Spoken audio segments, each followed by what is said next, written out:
नमस्कार दोस्तों।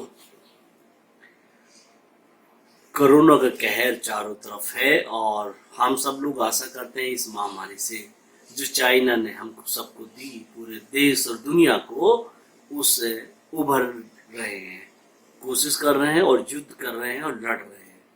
ऐसी परिस्थिति में चाइना ने एक और बड़ी विपत्ति हमारे सामने रख दी है।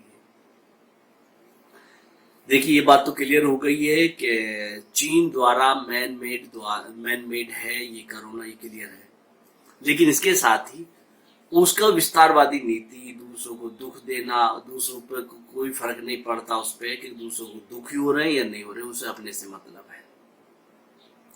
29 अप्रैल को उसने अपना एक रॉकेट यानी कि स्पेस स्टेशन अलग स्थापित करने के लिए लॉन्च किया और लॉन्च करने के बाद वो बेलगाम हो गया।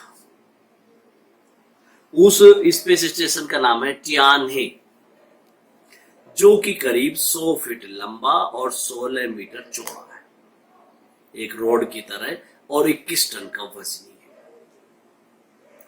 ये स्पेस स्टेशन बेलगाम होने का नतीजा ये है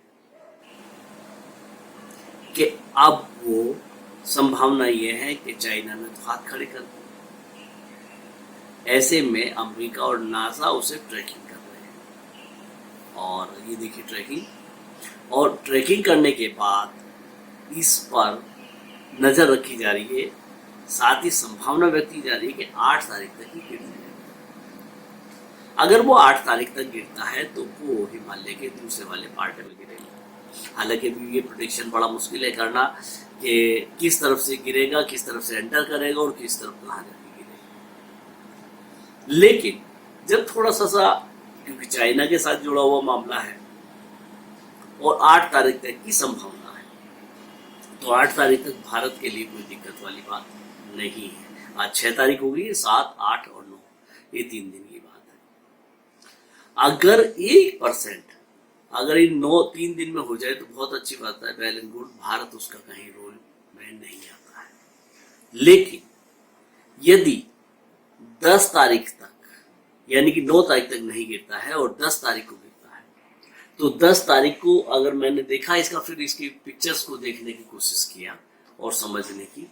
देखिए 10 तारीख को, ये 10 तारीख की सुबह मॉर्निंग में 4 बजकर करीब 43 मिनट से लेकर 4 बज के 49 मिनट के बीच में भारत के ऊपर से क्रॉस करेगा।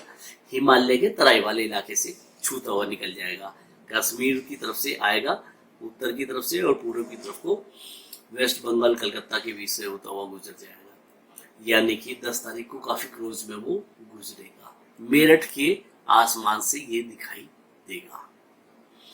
दूसरी बात करें फिर 11 तारीख की सुबह मॉर्निंग की बात करें, तो 11 तारीख को फिर वापस वो हिमालय के ऊपर वाले पोर्शन में जहां पर बर्फ पड़ती है, उस वाले पोर्शन के ऊपर से गुजर जाएगा। वेल एंड गुड, वहां जाके गिरे तो ये करीब 3:38 से लेकर 3:45 तक के बीच में ये रहेगा और ये ऊपर से आएगा और इधर बंगाल की तरफ को, बंगाल खाड़ी की ओर को निकल जाएगा। लेकिन 12 तारीख की सुबह 4:10 से दिखना शुरू होगा और 4:12 पर मेरठ के आसमान से होकर गुजर रहा है। कहने का मतलब ये है कि अगर हम इसे देखें फिर उसके बाद में शाम को वो नीचे की साइड से गुजरात से होता हुआ 8:33 से लेकर 8:41 तक वो मेरठ के ऊपर से साइड से होकर गुजर जाएगा। उसके बाद फिर ये सुबह 4 बजे 13 तारीख को सुबह 4:40 से लेकर 4:48 के बीच में भुज से क्रॉस होगा। भुज के पास से क्रॉस हो जाएगा, पाकिस्तान से होता हुआ आएगा। और उसके बाद 13 तारीख की शाम को 7:30 से लेकर 7:38 के दौरान में वो मुंबई के ऊपर से क्रॉस करेगा,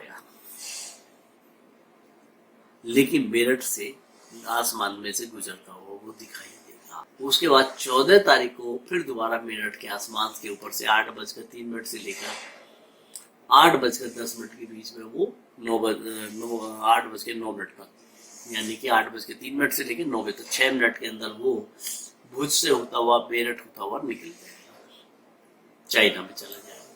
तो इसके इस तरीके से कहने का मतलब ये है कि अगर वो 9 और 10 तारीख के बीच में नहीं गिरता है तो उसके बाद भारत की आबादी के ऊपर से वो क्रॉस करेगा और वो किसी भी दिन गिर सकता है।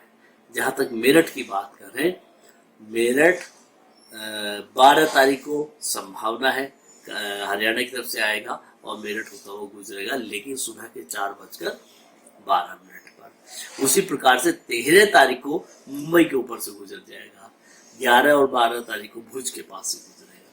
तो इस प्रकार से भुज, मुंबई और मेरठ और एनसीआर इलाका ये खतरनाक जद में है इस पूरे सिस्टम में, जो कि स्पेस स्टेशन बनाने की कोशिश कर रही है, अपने आप को चौड़ा करने की, अपने आप को एक कहना चाहिए राजा समझने की और समझाने की। क्या चाहता है चीन ये समझ में नहीं आता, लेकिन ऐसी हरकतें क्यों करता है जो दूसरों की जान जोखिम में डाल देता है।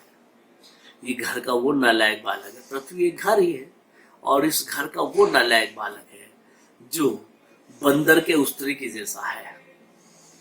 वो अपने मार ले उस उस्तरे को या दूसरों के मार ले। इससे पहले भी लगभग 8 महीने पहले इसी तरह की एक लापरवाही का नतीजा जब उसको क्लैश हुआ था, वो सैटेलाइट एक इमारत के ऊपर गिरा था जिस इमारत को चाइना की को ध्वस्त कर दिया था। तो ये खुद को भी मार सकता है और दुनिया की भी जान जोखिम में डाल सकता है, और भारत की जान तो जोखिम में 10 तारीख के बाद आ ही रही है। मैं तो प्रभु से और ऊपर वाले से दुआ करूंगा कि वो 8-9 तारीख तक पहले ही गिर जाए, लेकिन 9 तारीख के बाद वो भारत के हिस्से में आ रहा है, भारत की आबादी के ऊपर से क्रॉस कर रहा है। खास तौर से विशेष रूप से मेरठ, भुज और मुंबई, इन 3 इलाके पिन पॉइंटेड हैं। क्या ये जानबूझकर है या इसकी नालायकी कहें या लापरवाही कहें या अज्ञानता कहें या ज्यादा समझदारी कहें, कहना बहुत मुश्किल है, लेकिन कुल मिलाकर ये बहुत अच्छा नहीं है।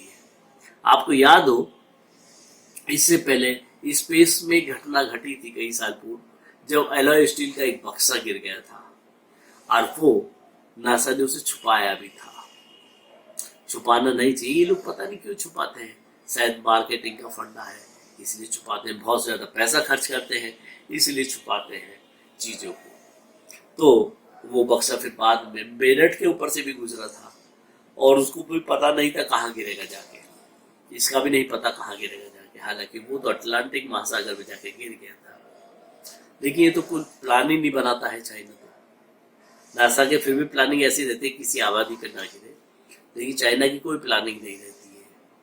वो पता नहीं कहाँ गिरते हैं, वो अपनी आबादी पे भी गिर सकता है और दूसरे की आबादी को भी नुकसान पहुंचा सकता है। तो कुल मिलाकर ये एक खतरनाक है और यही जानकारी बस मुझे लगा कि इस पर चर्चा करनी चाहिए। और जब मैंने देखा तो मैं चौंक गया कि 10 तारीख से ये भारत की आबादी के ऊपर से गुजर रहा है। चलिए देखते हैं, आई होप सो 8 तारीख तक 10 तारीख आने से पहले ये कहीं गिर जाए तो ज़्यादा बेटर है, क्योंकि गिरना तो है ही इसे, ये तो तय है। अब कहाँ गिरेगा ये ऊपर वाला जाने, ऊपर वाला भी पता नहीं जाता है नहीं जाता।